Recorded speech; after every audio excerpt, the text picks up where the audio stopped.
He left his wife and 3 children in the middle of the night. No goodbye, no letter, no reason. Just gone. For 7 years, his family wept, struggled, and rebuilt themselves from nothing without him. And then one evening, as the sun melted into the hills of Enugu, he came back. What happened at that doorstep is something I will never forget, and neither will you.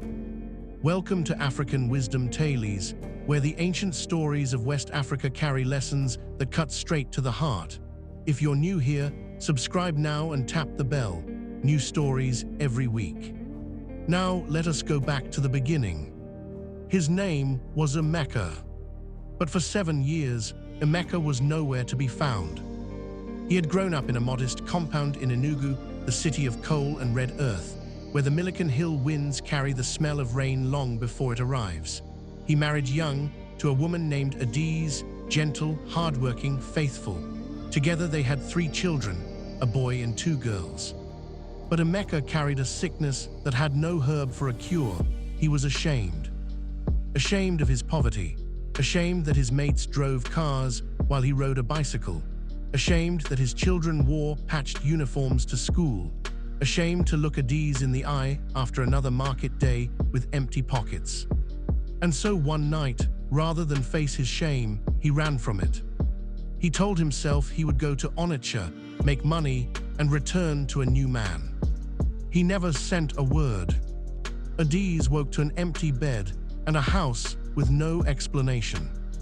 For weeks she waited, then months. Then she stopped waiting, not because she stopped caring, but because 3 children were hungry and waiting feeds no one. She began selling akamu and akara at the roadside before sunrise every morning. Her oldest son, Obiora, just 11 years old, would wake before dawn to help her set up the stall before walking to school. The girls learned to fetch water, cook, and keep the compound clean without being asked. The neighbors whispered, some mocked, some pitied, but Adaeze held her head with the dignity of a woman who had decided that her children would not carry their father's shame as their own. The Igbo say, he who endures with purpose brings life to those around him. And it did not destroy them. But what was happening to Emeka all this time? Stay with me, because the answer is not what you expect. Onitsha did not welcome Emeka with open arms. He worked as a laborer, a market porter at the Onitsha main market, a night watchman along the Niger Bridge Road. He slept in crowded face me, I face you rooms with 12 other men. He made money, small money, and spent it trying to forget the family he had abandoned. But shame does not stay where you left it. It follows you. It sat beside him on every bus ride along the Enugu-Onitsha expressway. It stared back at him in every mirror. It whispered in the silence between midnight and dawn, you left them, you left them, you left them. One evening, after 7 years, Emeka fell ill with a fever so fierce he thought he would die. A kind, elderly woman in his compound nursed him back to health, a woman who reminded him so painfully of Adaeze that he wept for 3 days straight. When the fever broke, something else broke too, his pride. He packed his single bag and took the bus back to Enugu. He found the compound. It was the same gate, same aqua tree in the corner, but different, cleaner. A small provision store had been built along the wall. Flower pots lined the entrance. Adaeze had built something in his absence.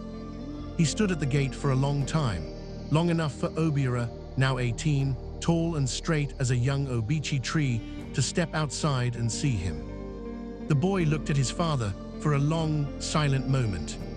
Emeka opened his mouth. No words came, only tears. Obiora did not run to him. He did not slam the gate.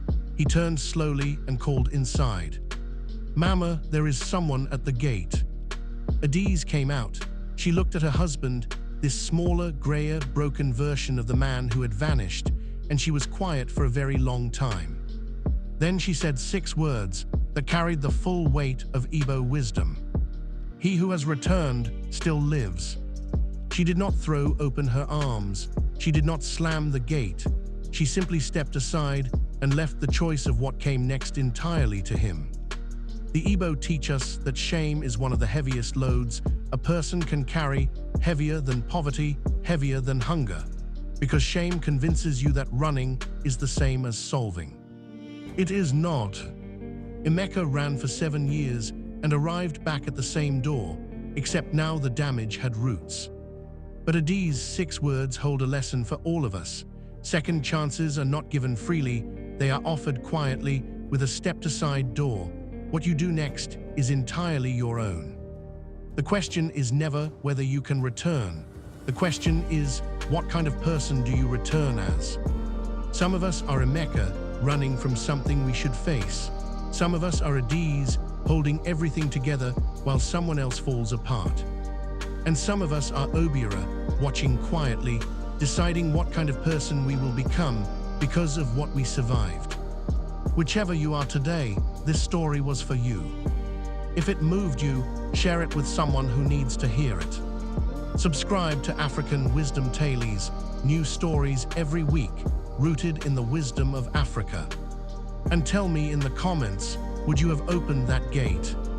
Until next time, every story we tell will change how you see Africa.